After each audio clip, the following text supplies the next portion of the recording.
Vale, resulta que cuando ustedes están trabajando en un lenguaje de programación, ustedes usualmente escriben su código, sus soluciones en sintaxis concreta.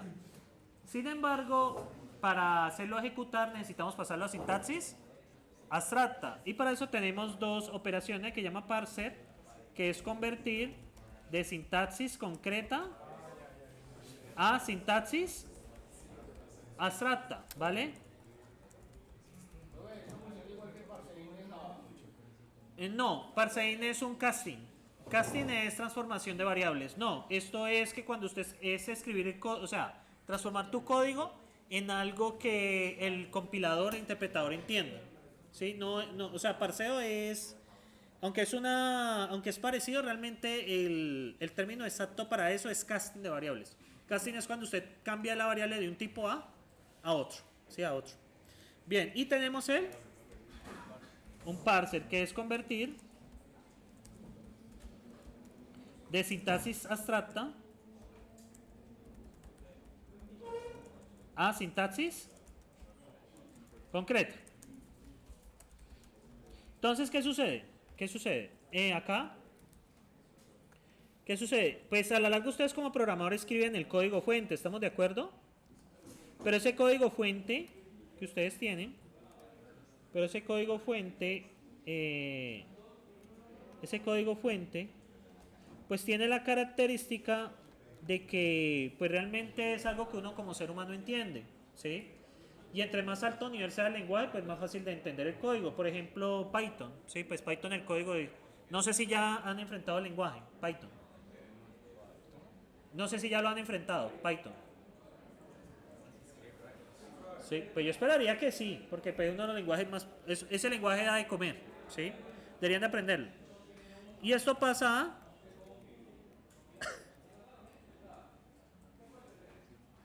Ya, muchachos. Eso es que lo que uno trata de siempre decirle a ustedes, muchachos, trátelo de hacer primero y para que lo entiendan. Luego lo pasa a un árbol de sintaxis abstracta.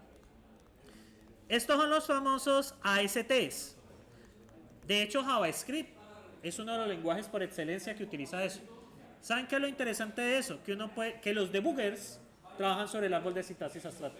El debugger no le trabaja directamente sobre el código, sino sobre el árbol de sintaxis abstracta. Y el ejemplo por excelencia de eso es JavaScript. ¿Cómo? Sí, claro, es más fácil encontrar los errores y es más fácil seguir el flujo de ejecución, porque con el árbol usted sabe qué punto está ejecutando. Con el código es muy difícil porque el código a veces va para arriba o para abajo. Sí, a veces cuando usted llama una función que está arriba, usted que está, se está devolviendo. Pero en el árbol de sintaxis es claro que se está llamando la función. Entonces es más fácil saltar entre nodos así. Y naturalmente el árbol de sintaxis abstracta almacena información de cuál es la línea que está pues mapeada ahí, ¿sí? O sea, el árbol no solamente mapea pues la estructura, sino qué línea se está manejando en ese momento, ¿sí? Por eso para los debuggers es muy bueno. Si ustedes lo conocen como AST, Abstract Syntax Tree. Son los famosos AS3, Abstract Syntax Tree.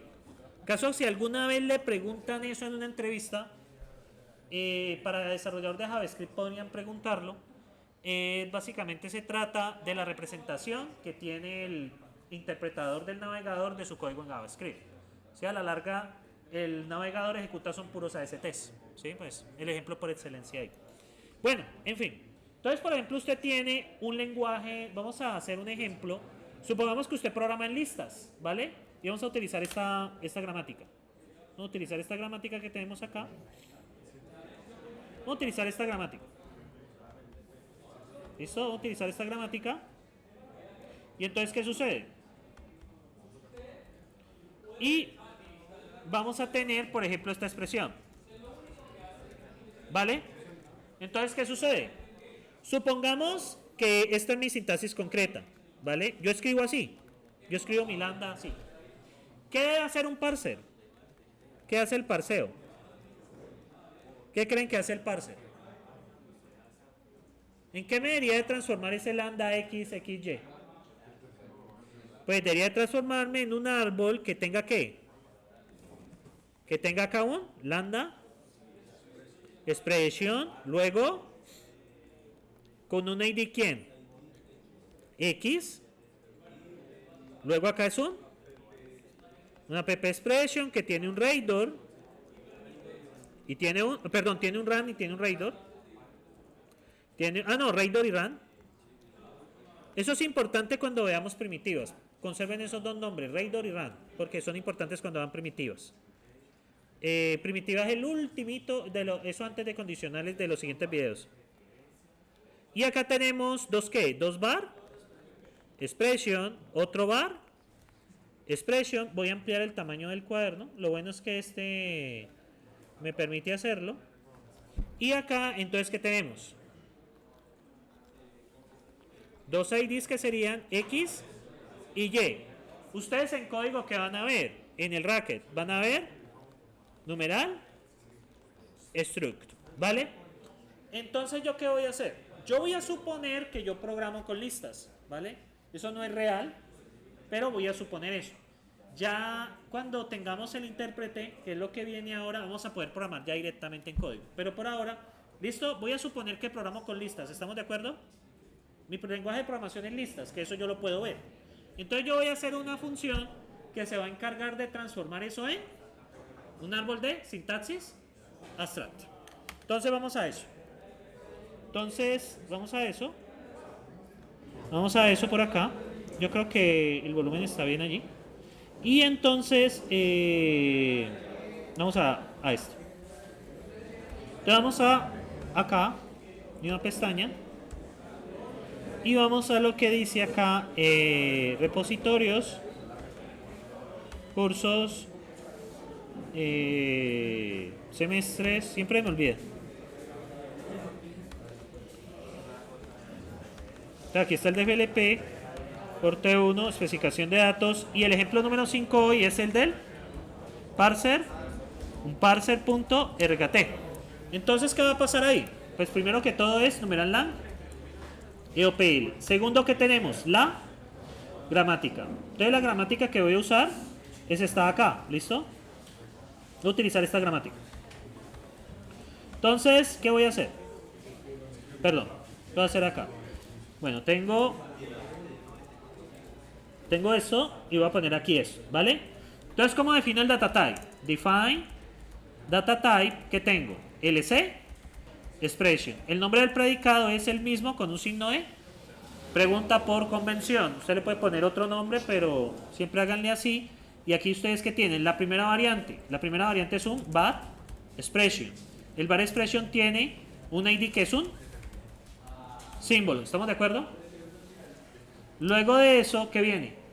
Un lambda expression que tiene un ID que es un símbolo y tienen un cuerpo que es una expresión. Miren que estoy utilizando aquí el mismo. Y finalmente, ¿cuál me falta? App expression, que tiene un radar que es una expresión, perdón, un LC expression, y tengo un run que es un LC expression, ¿vale? Ahí muere. ¿Vale? Ahí ya tengo el dato. Listo. Entonces voy a hacer ahora, voy a suponer un lenguaje basado en listas. Entonces, ¿qué voy a hacer? Voy a definir varias expresiones. Por ejemplo, la primera expresión sería lambda x, xy, ¿no? ¿Estamos de acuerdo? Define expresión 2. Solamente dejemos x, ¿vale? Solamente x. Y define expresión 3. Pongamos una app expression. Podría ser x, lambda x, xx, por ejemplo, ¿vale? Esas son tres expresiones. He utilizado un lenguaje, hagan de cuenta que ese es mi lenguaje. Yo así escribo las cosas, ¿vale? Sé que ahorita no tiene mucho sentido, pero hagan de cuenta que yo así escribo las cosas. Ya la próxima clase tendrá todo el sentido de la vida. Vamos a tener ya un lenguaje propio. Ya podemos escribir código y va a ser todo el proceso. Entonces, acá, ¿qué pasa? Voy a definir la función de parseo, que ese es el primer paso que se va a hacer. Entonces, esa función de parseo me recibe, el parser me recibe una expresión. Ahora, ¿cuál es la primera pregunta que le debo hacer? Hey, tú eres un símbolo. ¿Qué pasa si es un símbolo? ¿A dónde correspondería? Si es un símbolo solito. Si es solito. ¿A un Construyo un var expression, ¿estamos de acuerdo? Construyo un var expression.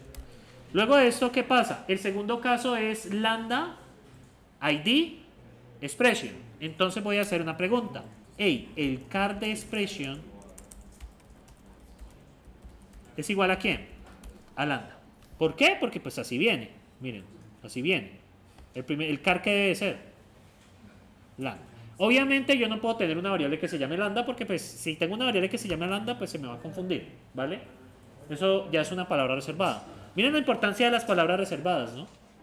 Se puede confundir la transformación. Entonces, si es esto, ¿qué construyo? Es un lambda expression. ¿Qué tomo? Primer argumento. El primer argumento, ¿cuál sería?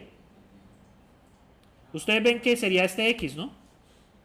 ¿Estamos de acuerdo?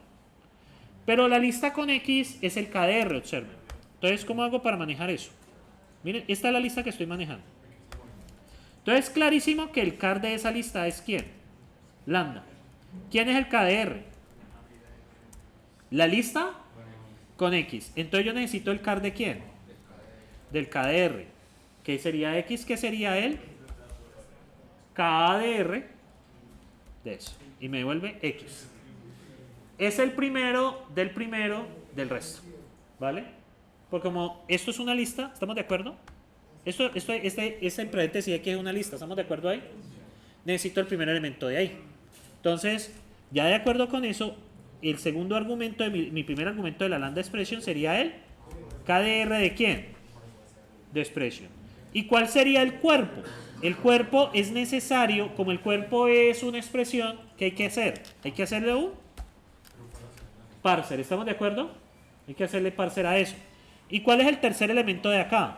Sería el K de DDR de esto, de expresión. ¿Estamos ahí? ¿Estamos ahí, muchachos?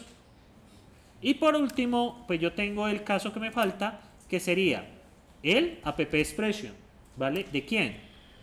De parser, ¿de quién? Del car de expression, con el parser de quién? Con él. Pues sería el parser del radar con el parser del RAM. ¿Por qué vuelvo a llamar el parser? Pues la razón se cae de su peso. La razón de volver a llamar el car, el parser, miren que estos señores de aquí, ¿qué son? ¿El cuerpo qué es? LS expression. Como, al ser LS expression yo tengo que determinar si es var, lambda o app. Necesito volver a llamar a la función, ¿vale? Si ustedes lo envían así les va a dar un error. Y acá, el radar es un LS expression y el RAM es un LS expression. Hacer regla recursiva, ¿qué me exige? Volver a llamar la función. Y miren lo que sucede acá. Miren el parser de expresión 1. Expresión 1, ¿por qué me dio así? Si es solo un X. Ah, el primero es un lambda. Qué pena. ¿Qué pasó con el primero? ¿Qué me construyó? Me construyó lambda expression cuyo ID es X. ¿Y quién es el cuerpo? Otra expresión. ¿Vale? Todo esto es una expresión. Vamos con el parser de expresión 2. ¿Qué me construye? Var expression de X. ¿Estamos de acuerdo? ¿Y qué me construye el parser de expresión 3? Una app expression cuyo radar es un var expression y su RAM es un lambda expression que contiene otra expresión que es un app expression cuyo primer argumento es un var expression con X y el segundo argumento es un var expression con Y. ¿Vale? Esto es lo que va a suceder la próxima clase, todo el tiempo. Vamos a escribir código y eso nos va a devolver un struct. ¿Y con qué los procesamos? ¿Qué nos sirve para procesar los structs? Los cases. ¿Sí se acuerdan de eso? Lo acabo de explicar. Los cases me ayudan a extraer esa información. Me ayudan, número 1, a determinar la variante y número 2, a extraer los datos. Los cases agrupan los observadores. ¿Sí? Los cases son los observadores. Bien, ¿preguntas hasta aquí de esto? Esto es todo lo que se vio en los videos. ¿Vale? ¿Cómo les fue en el quiz en general? No, bueno, este muchacho está volador. Está volando. Bien, entonces, bueno.